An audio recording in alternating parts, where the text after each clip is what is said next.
महोदय, यह बात है तो बिल्कुल स्पष्ट, लेकिन साथ ही यह प्रत्येक भारतीय का कर्तव्य है कि इस कार्यक्रम को एक बड़ा राष्ट्रीय कार्यक्रम माने।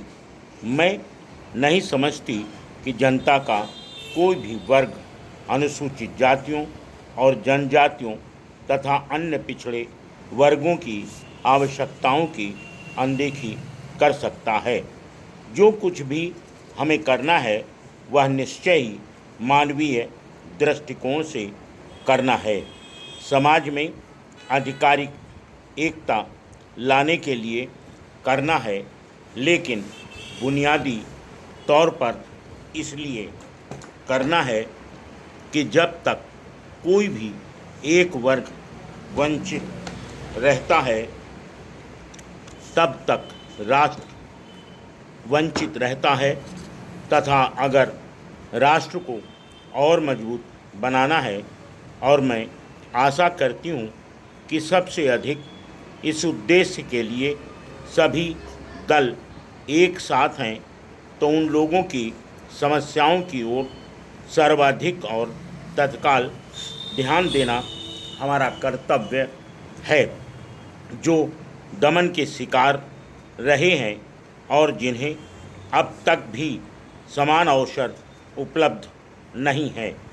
अवसर निसंदेह अनेक प्रकार के हो सकते हैं, और हम यह भी जानते हैं कि यद्यपि कागज़ पर अनेक अवसर उपलब्ध हैं और कुछ लोगों ने इनका लाभ भी उठाया है, लेकिन इन लोगों के सामने कठिनाइयाँ अधिक बढ़ी हैं, चाहे रोज़गार के अवसरों का मामला हो या अन्य।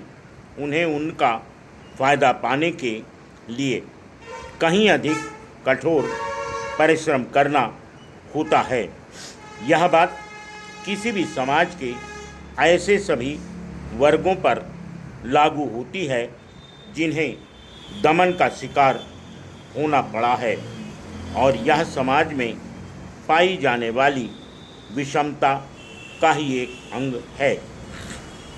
लेकिन मेरा विश्वास है कि हमें विरोधी स्थितियों को अवसरों में बदलने की कोशिश करनी चाहिए, और इसलिए यद्यपि पूरे राष्ट्र के लिए ही स्थिति संतोषजनक नहीं है, इससे हमें अवसर मिलता है कि हम एक अत्यंत मूल्यवान काम में मिलजुल कर जुट जाएं, एक महान चुनौती का सामना करें जिसका संबंध बहुत बड़ी संख्या में लोगों से और उनकी समस्याओं से है।